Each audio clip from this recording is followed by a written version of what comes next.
بسم اللہ الرحمن الرحیم۔ میں عبید اللہ بن عدی بن خیار رضی اللہ عنہ کے ساتھ روانہ ہوا۔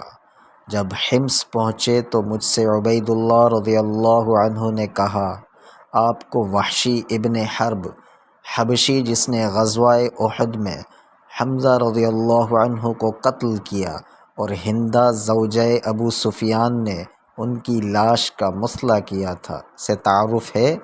ہم چل کے ان سے حمزہ رضی اللہ عنہ کی شہادت کے بارے میں معلوم کرتے ہیں۔ میں نے کہا کہ ٹھیک ہے، ضرور چلو۔ وحشی حمص میں موجود تھا، چنانچہ ہم نے لوگوں سے ان کے بارے میں معلوم کیا تو ہمیں بتایا گیا کہ وہ اپنے مکان کے سائے میں بیٹھے ہوئے ہیں، جیسے کوئی بڑا سا کپا ہو۔ انہوں نے بیان کیا کہ پھر ہم ان کے پاس آئے اور تھوڑی دیر ان کے پاس کھڑے رہے، پھر سلام کیا تو انہوں نے سلام کا جواب دیا۔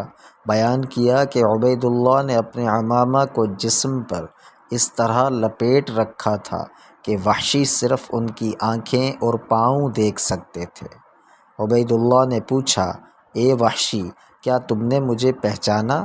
راوی نے بیان کیا کہ پھر اس نے عبید اللہ کو دیکھا اور کہا کہ نہیں، خدا کی قسم، البتہ میں اتنا جانتا ہوں کہ عدی بن خیار نے ایک عورت سے نکاح کیا تھا، اسے قتال بنت ابی العیس کہا جاتا تھا۔ پھر مکہ میں اس کے یہاں ایک بچہ پیدا ہوا اور میں اس کے لیے کسی انا کی تلاش کے لیے گیا تھا۔ پھر میں اس بچے کو اس کی رضاعی ماں کے پاس لے گیا اور اس کی والدہ بھی ساتھ تھی۔ غالباً میں نے تمہارے پاؤں دیکھے تھے۔ بیان کیا کہ اس پر عبید اللہ بن عدی رضی اللہ عنہ نے اپنے چہرے سے کپڑا ہٹا لیا اور کہا، ہمیں تم حمزہ رضی اللہ عنہ کی شہادت کے واقعات بتا سکتے ہو؟ انہوں نے کہا کہ ہاں۔ بات یہ ہوئی کہ بدر کی لڑائی میں حضرت حمزہ رضی اللہ عنہ نے طعیمہ بن عدی بن خیار کو قتل کیا تھا۔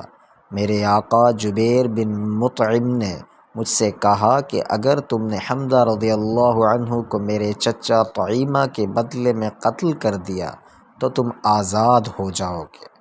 انہوں نے بتایا کہ پھر جب قریش عینین کی جنگ کے لیے نکلے، عینین احد کی ایک پہاڑی ہے اور اس کے اور احد کے درمیان ایک وادی حائل ہے، تو میں بھی ان کے ساتھ جنگ کے ارادے سے ہو لیا۔ جب دونوں فوجیں آمنے سامنے لڑنے کے لیے صف آرا ہو گئیں تو قریش کے صف میں سے سبا بن عبد العزیٰ نکلا اور اس نے آواز دی، ہے کوئی لڑنے والا؟ بیان کیا کہ اس کی اس دعوت مبازرت پر امیر حمزہ بن عبد المطلب رضی اللہ عنہ نکل کر آئے اور فرمایا، اے سبا، اے انمار کے بیٹے، جو عورتوں کے ختنے کیا کرتی تھی، تو اللہ اور اس کے رسول سے لڑنے آیا ہے؟ بیان کیا کہ پھر حمزہ رضی اللہ عنہ نے اس پر حملہ کیا اور اسے قتل کر دیا۔ اب وہ واقعہ گزرے ہوئے دن کی طرح ہو چکا تھا۔ وحشی نے بیان کیا کہ ادھر میں ایک چٹان کے نیچے حمزہ رضی اللہ عنہ کی طاق میں تھا، اور جو ہی وہ مجھ سے قریب ہوئے میں نے ان پر اپنا چھوٹا نیزہ پھینک کر مارا۔ نیزہ ان کی ناف کے نیچے جا کر لگا اور ان کے سرین کے پار ہو گیا۔ بیان کیا کہ یہی ان کی شہادت کا سبب بنا۔ پھر جب قریش واپس ہوئے تو میں بھی ان کے ساتھ واپس آ گیا اور مکہ میں مقیم رہا، لیکن جب مکہ بھی اسلامی سلطنت کے تحت آ گیا تو میں طائف چلا گیا۔ طائف والوں نے بھی رسول اللہ صلی اللہ علیہ وسلم کی خدمت میں ایک قاصد بھیجا تو مجھ سے وہاں کے لوگوں نے کہا کہ انبیاء کسی پر زیادتی نہیں کرتے، اس لیے تم مسلمان ہو جاؤ۔ اسلام قبول کرنے کے بعد تمہاری پچھلی تمام غلطیاں معاف ہو جائیں گی۔ چنانچہ میں بھی ان کے ساتھ روانہ ہوا۔ جب حضرت صلی اللہ علیہ وسلم کی خدمت میں پہنچا اور آپ نے مجھے دیکھا تو دریافت فرمایا، کیا تمہارا ہی نام وحشی ہے؟ میں نے عرض کیا کہ جی ہاں۔ حضور صلی اللہ علیہ وسلم نے فرمایا کیا تم نے ہی حمزہ کو قتل کیا تھا؟ میں نے عرض کیا جو حضرت صلی اللہ علیہ وسلم کو اس معاملے میں معلوم ہے وہی صحیح ہے۔ حضور صلی اللہ علیہ وسلم نے اس پر فرمایا کیا تم ایسا کر سکتے ہو کہ اپنی صورت مجھے کبھی نہ دکھاؤ؟ انہوں نے بیان کیا کہ پھر میں وہاں سے نکل گیا۔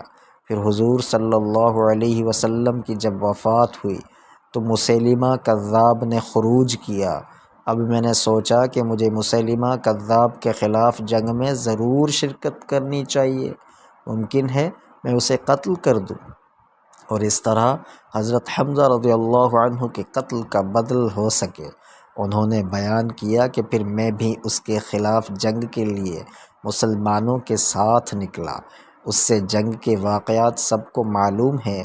بیان کیا کہ میدان جنگ میں نے دیکھا کہ ایک شخص مسیلمہ ایک دیوار کی دراز سے لگا کھڑا ہے، جیسے گندمی رنگ کا کوئی اونٹ ہو، سر کے بال پریشان تھے۔ بیان کیا کہ میں نے اس پر بھی اپنا چھوٹا نیزہ پھینک کر مارا، نیزہ اس کے سینے پر لگا اور شانوں کو چیر کر گیا۔ بیان کیا کہ اتنے میں ایک صحابی انصاری جھپٹے اور تلوار سے اس کی کھوپڑی پر مارا۔ عبدالعزیز بن عبداللہ نے بیان کیا، ان سے عبداللہ بن فضل نے بیان کیا اور پھر مجھے سلیمان بن یسار نے خبر دی اور انہوں نے عبداللہ بن عمر رضی اللہ عنہما سے سنا۔ وہ بیان کر رہے تھے کہ مسیلمہ کے قتل کے بعد ایک لڑکی نے چھت پر کھڑی ہو کر اعلان کیا کہ امیر المؤمنین کو ایک کالے غلام یعنی حضرت وحشی نے قتل کر دیا۔ جزاکم اللہ۔ حدیث صحیح البخاری 4072 غزوات کے بیان سے۔